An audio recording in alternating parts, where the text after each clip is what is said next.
मान साहब, आप सबको मेरा प्रणाम, वंदन, अभिनंदन और माँ विंध्यवासिनी की इस पावन पवित्र भूमि मिर्जापुर को भी प्रणाम।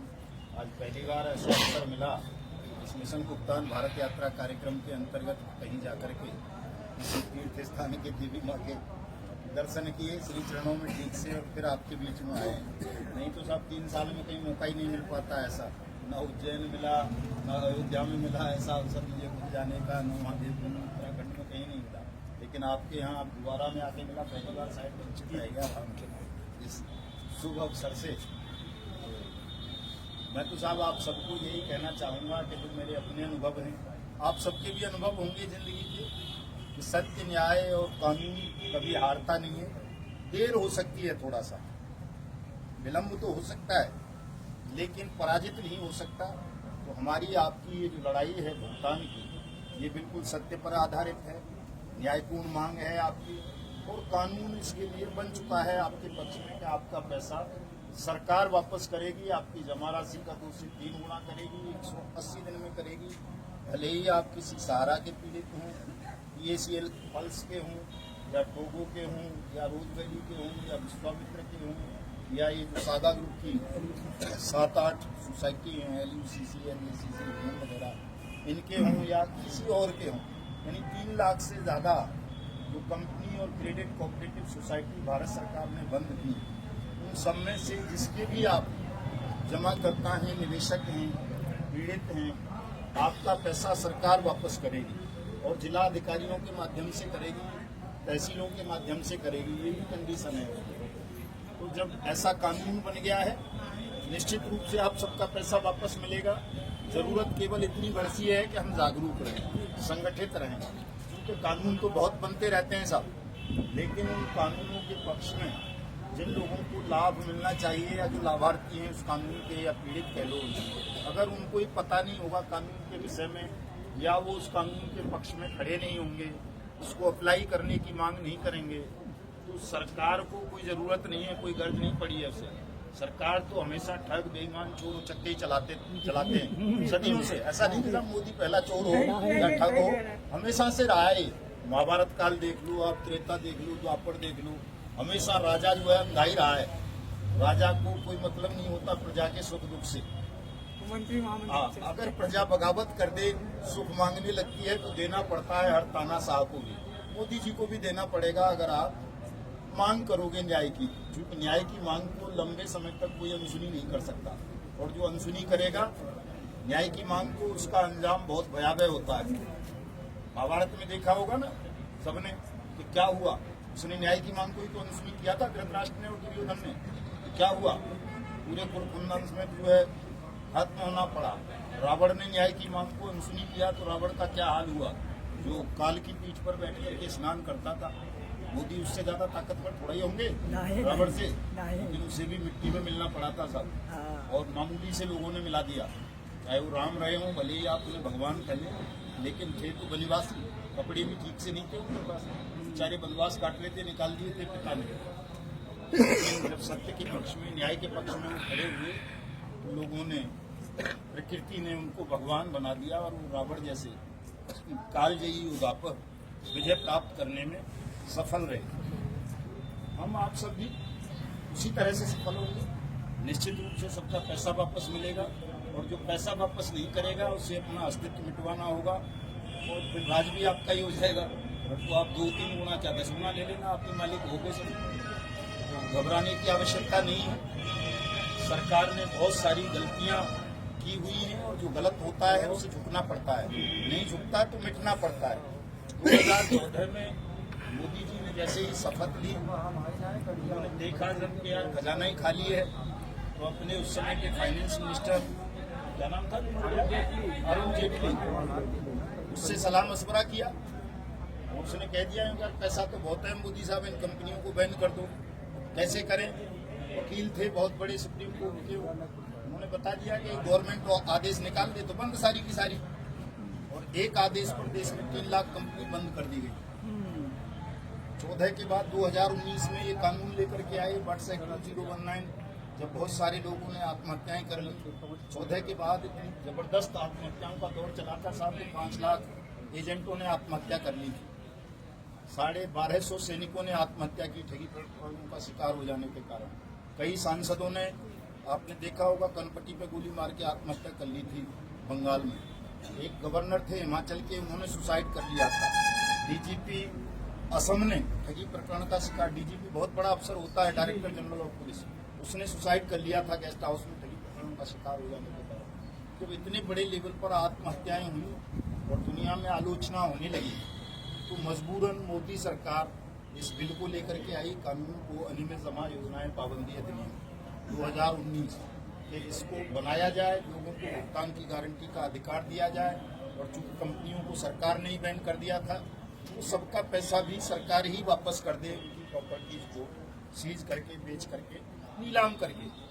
लेकिन सरकार ने आपके अधिकार के लिए बनाए गए इस कानून को कई साल तक तो रद्दी की टोकरी में फेंक दिया। जब बनाया था बहुत छाती पीटी थी नरेंद्र मोदी ने, उनके उस वक्त के वित्त राज्य मंत्री, उसने क्या नाम है इस लड़के का हिमाचल का, जो अनुराग ठाकुर ने, और इसने इसका मैडम का जो निर्मला सीतारमण ने, बड़े पुल बांधे गए थे, जगह जगह पोस्टर विज्ञापन निकाले गए थे इस कानून के पक्ष में कि हमने ठगी भुगतान की गारंटी का अधिकार दे दिया, ये कर दिया, वो कर दिया।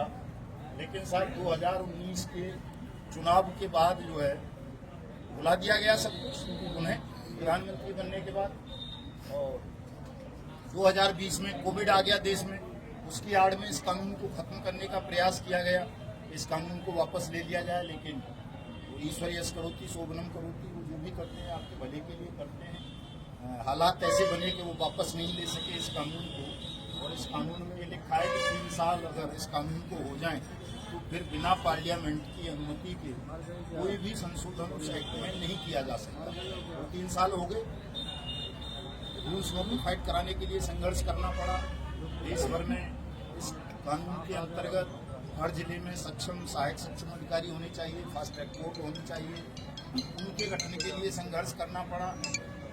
और वो सब भी हो गया तो आवेदन नहीं हुए, कोई अधिकारी ये मानने को तैयार नहीं था कि कोई ऐसा कानून है। जब पहली बार यहाँ आया था डीएम साहब ने कहा कि सर जानते ही नहीं, आज भी है। कल हम अयोध्या थे, परसों भगवान श्री राम की नगरी है अयोध्या साहब,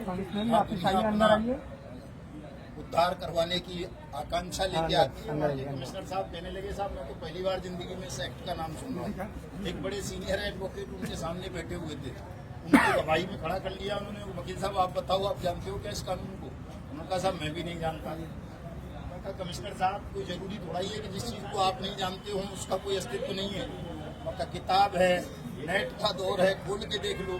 हमारे पास शासनादेश था, हमने वो दिखा दिया तो चुप हो गए थोड़ा सा, कहने लगे अच्छा मुझे ही बना रखा है इसमें, साहब मैं पढ़ूंगा इसको और पढ़ के अगर ऐसा है तो मैं करूंगा काम। ऐसा नहीं है कि मैं काम नहीं करूंगा, काम करूंगा, लेकिन मुझे ज्ञान नहीं था इस कानून के विषय में, ऐसा कोई कानून नहीं। तो अगले दिन शायद कल की बात है, कल उन्होंने फिर आदेश जारी कर दिया अपने तमाम डीएमओ को और एसडीएमओ को कि वे इस कानून की अनुपालना करें, लोगों के आवेदन में का भुगतान भी करें। मूल जो विषय है इस समय वो ये रह जाता है साहब कि भुगतान नहीं होगा लोगों का तो वो एजेंटों के साथ दुर्व्यवहार करते हैं। क्योंकि एजेंट ने सीना ठोक के कह दिया था दिल्ली की गारंटी पे थी, मैं दूंगा पैसा वापस। अब एजेंट बेचारा तो तब वापस करे ना जब कंपनी चल रही हो, कंपनी तो चल ही नहीं रही।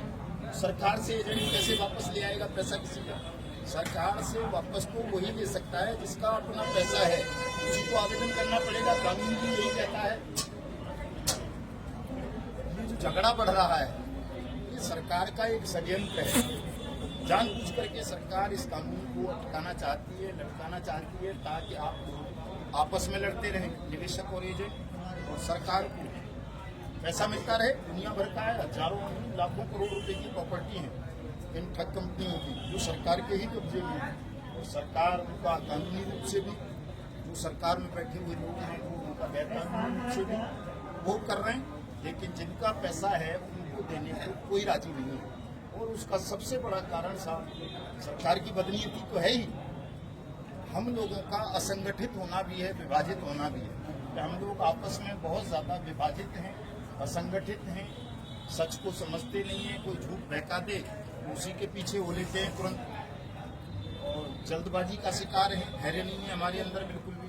हमसे भी कई लोग कहते हैं कि साहब 3 साल हो गए आपको घूमते घूमते मौज ले रहे हो देश में, तुम्हें क्या फर्क पड़ रहा है, जल्दी क्यों नहीं करते हो, भुगतान क्यों नहीं करवाते हो, मौज कैसी ले रहे हैं। आप में से बहुत लोगों ने देखा होगा, हमें जब 2022 में हमें आए थे मिर्जापुर, थोड़ा ज़्यादा मजबूत रहे होंगे। अब इतनी आवाज़ भी कमज़ोर हो गई है, शरीर भी कमज़ोर हो गया है, डॉक्टर साहब कांपने लगे हैं। मौज लेते तो मजबूत हो जाते होंगे, गाल लाल हो जाने चाहिए थे की।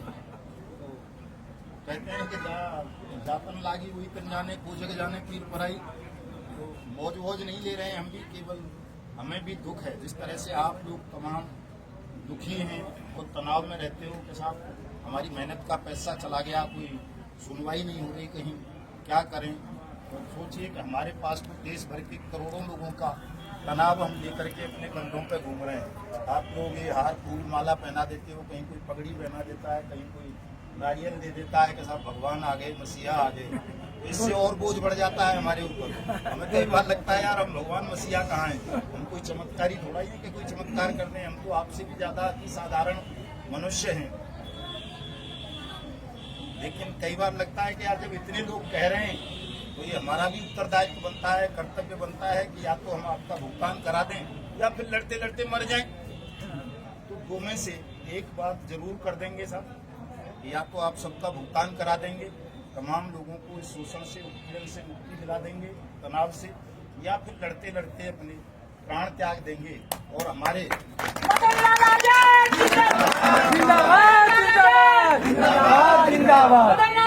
संघर्ष करो, हम तुम्हारे साथ हैं, संघर्ष करो, हम तुम्हारे साथ हैं, शुक्ला जी संघर्ष करो, हम तुम्हारे साथ हैं, लेडी शंकर शुक्ला जी संघर्ष करो, हम तुम्हारे साथ हैं। हमारे प्राण त्यागने का अर्थ ये नहीं होगा कि साहब दूसरा मदन लाल आजाद रहेगा नहीं, इस लड़ाई को कौन लड़ेगा। हमने लाखों मदन लाल आजाद देश में पैदा कर दिए हैं, सब लड़ेंगे। हम मर जाए भगवान की दया से जल्दी से, ये आंदोलन क्रांति में परिवर्तित हो जाएगा निश्चित रूप से। लोग नोच नोच के खा जाएंगे मोदी को और मोदी के लोगों को और ठगों को, बेईमानों को देश भर में। इस बात का एहसास सरकार को है, इसलिए तो वो कहीं ना हमला करवाती है, न कहीं मुकदमा दर्ज करवाती है, न कहीं हमारे साथ कोई अभद्र व्यवहार होता है। सब लोग बड़ी तसल्ली से, तमाम अधिकारी हों कोई भी हो, सब बात को सुनते हैं और सब यस करते हैं कि नहीं साहब बिल्कुल आप ठीक कह रहे हो, ऐसा करेंगे, लेकिन करते नहीं है। तो अब इसे करवाने का दौर आ गया है। हमने सरकार को बता दिया है साफ साफ शब्दों में, लिखित में बाकायदा, कि या तो 30 अप्रैल 2025 से पहले आप इस कानून का क्रियान्वयन करें, सबका भुगतान शुरू कर दें, नहीं तो 1 मई 2025 से हम हिंदुस्तान के हालात बांग्लादेश से ज्यादा बुरे कर देंगे। जैसे बांग्लादेश के लोगों ने प्रधानमंत्री को भागने के लिए विवश कर दिया था ना, भाग्या ही थी ना भाई, आज में रात को हमारे देश में आगे बची, हम भागने भी नहीं देंगे, पकड़ के रख लेंगे, वहीं झोला उठा के किसी को भी नहीं भागने देंगे। और बिना चुनाव के, बिना किसी संवैधानिक प्रोविजन के अपने नैसर्गिक मौलिक अधिकारों का प्रयोग करते हुए जो परमात्मा ने प्रत्येक व्यक्ति को दिया है, यदि शोषण, उत्पीड़न और अन्याय इतना बढ़ जाए, इतना बढ़ जाए कि कानून के रास्ते से आपको न्याय मिलना असंभव हो जाए, तो फिर आप अपने उस ईश्वरीय अधिकार का प्रयोग करें, खुल के करें, जो दुनिया के समस्त प्राणियों को परमात्मा ने दिया है कि वो अन्याय का प्रतिकार करें, विरोध करें, और या तो लड़ते लड़ते मर जाए या फिर उस अन्यायी शासन का समूल नाश कर दे। तो वो दिन 1 मई 2025 है साथियों। उसके लिए मैं आप सबका हाथ जोड़ के आह्वान करता हूँ कि पुनः दिल्ली पधारो, संसद को घेरेंगे, अपने अपने क्षेत्र की पावन नदियों का जल लेकर के आओ। अगर भुगतान नहीं होता है तो भुगतान हो जाए, तो किसी को आने की आवश्यकता नहीं है, सब आप अपने घरों में आनंद लेना। और भुगतान नहीं होता है तो 1 मई 2025 को आप सब दिल्ली पधारना, और 21 दिन का धर्म युद्ध होगा ये जी। 21 दिन के अंदर अंदर हम ऐसे हालात पैदा कर देंगे जो दुनिया में कहीं नहीं हुए होंगे, और आप सबका भुगतान, सुरक्षा, सम्मान और हिंदुस्तान को ठग बेईमानों के पंजों से आज़ादी, तीनों शर्तें, तीनों डिमांड्स पूरी कर देंगे। किसी भी साथी को इसमें किंचित भी घबराने की, तनाव लेने की आवश्यकता नहीं है, ये होगा। आप दुनिया के किसी भी धर्म ग्रंथ को पढ़ लें, किसी भी इतिहास को पढ़ लें,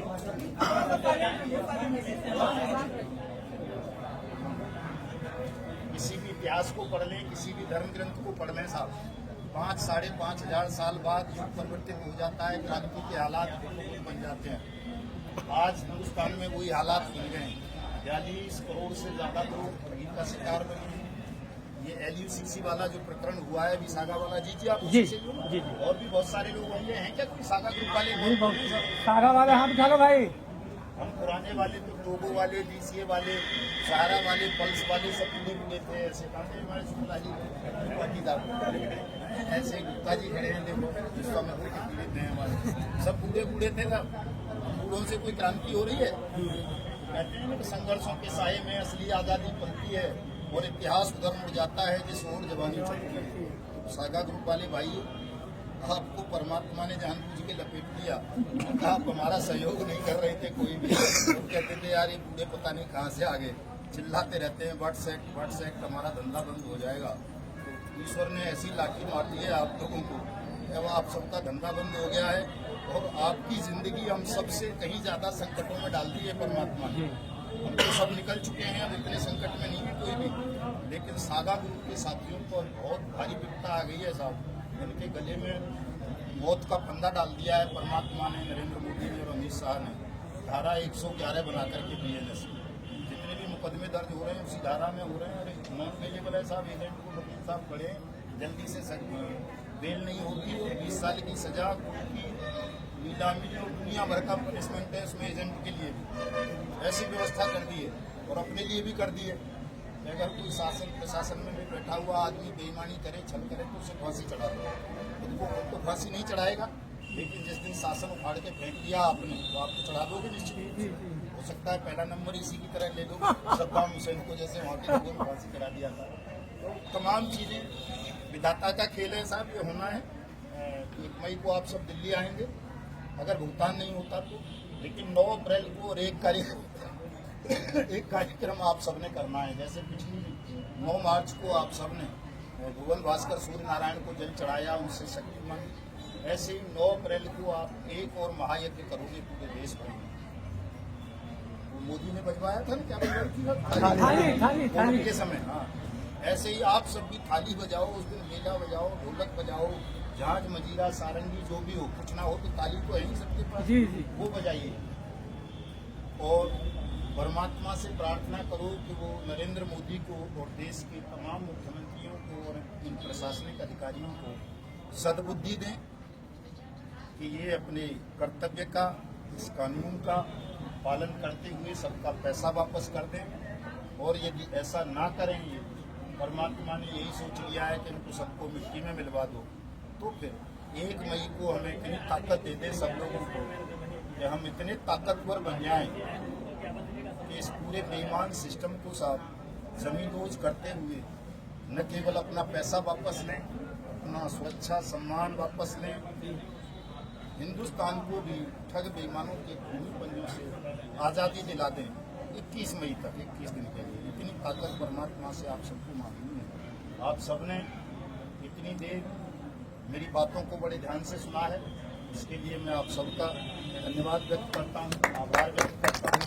और एक अनुरोध और करता हूँ साथियों, ये जो साथी हमें YouTube पर नहीं सुनते वो YouTube पर जरूर सुना करें, चूँकि हम कोई वो त्रेता वाले राम नहीं है, द्वापर वाले कृष्ण नहीं है, या कोई यीशु नहीं है, मोहम्मद नहीं है। हम जनसाधारण हैं, आपकी तरह ही मिलना सब जगह नहीं जा सकते। चमत्कारिक शक्तियाँ थी कि जो याद करे वहीं प्रकट हो जाएंगे, तो हम सब जगह प्रकट नहीं हो सकते। लेकिन YouTube के माध्यम से आप सुनना चाहोगे तो हर जगह हम उपलब्ध हैं और रोजाना ऐसी बातें, ऐसी जानकारियाँ अवश्य देते हैं जिनसे आप सबका तनाव खत्म हो जाए, आपका भय खत्म हो जाए, आप में साहस पैदा हो इस अन्याय से, जुर्म से, शोषण से लड़ने का। तो तमाम लोग हमारे YouTube चैनल युगांकर न्यूज़ को जरूर सब्सक्राइब कर लें, उसे सुना करें और जो जो कार्यक्रमों की हम घोषणा करते हैं उनमें सब लोग तन से, मन से, धन से भी सहयोग किया करें। क्योंकि हम कोई राजपुत्र भी नहीं है, कोई वो नहीं चल रही है हमारी फैक्ट्री, न किसी पॉलिटिकल पार्टी से हम कोई चंदा लेते हैं, न दान लेते हैं, न कुछ नहीं। हम केवल और केवल ये लड़ाई आपके लिए जो लड़ाई लड़ी जा रही है उसको आपके सहयोग से ही लड़ रहे हैं, और किसी से सहयोग हम नहीं लेते हैं। किसी भी बहुत सारे ठग कहते हैं, सहारा वाले ने कहा, पल्स वाले ने कहा साहब आप सेवी की खिलाफत करो, हम आपको इतना करोड़ दे देंगे, उतना करोड़ दे देंगे, लेकिन हमने कभी नहीं की और भविष्य में भी नहीं करेंगे। हम केवल और केवल न्याय की लड़ाई लड़ेंगे और आपको इतना विश्वास दिलाएंगे कि किसी भी मूल्य पर कोई भी मूल्य चुकाना पड़ेगा, आपको सब न्याय दिलाएंगे, सुरक्षा सम्मान दिलाएंगे, आपका पैसा वापस दिलाएंगे। संघर्ष करो, हम तुम्हारे साथ हैं, संघर्ष करो। हम तुम्हारे साथ हैं। आप लोग रुके रहे, ज्ञापन लेकर आ रहे हैं, जो भी उनसे आश्वासन मिलता है वही कर पाएंगे। आप लोगों को बता दें।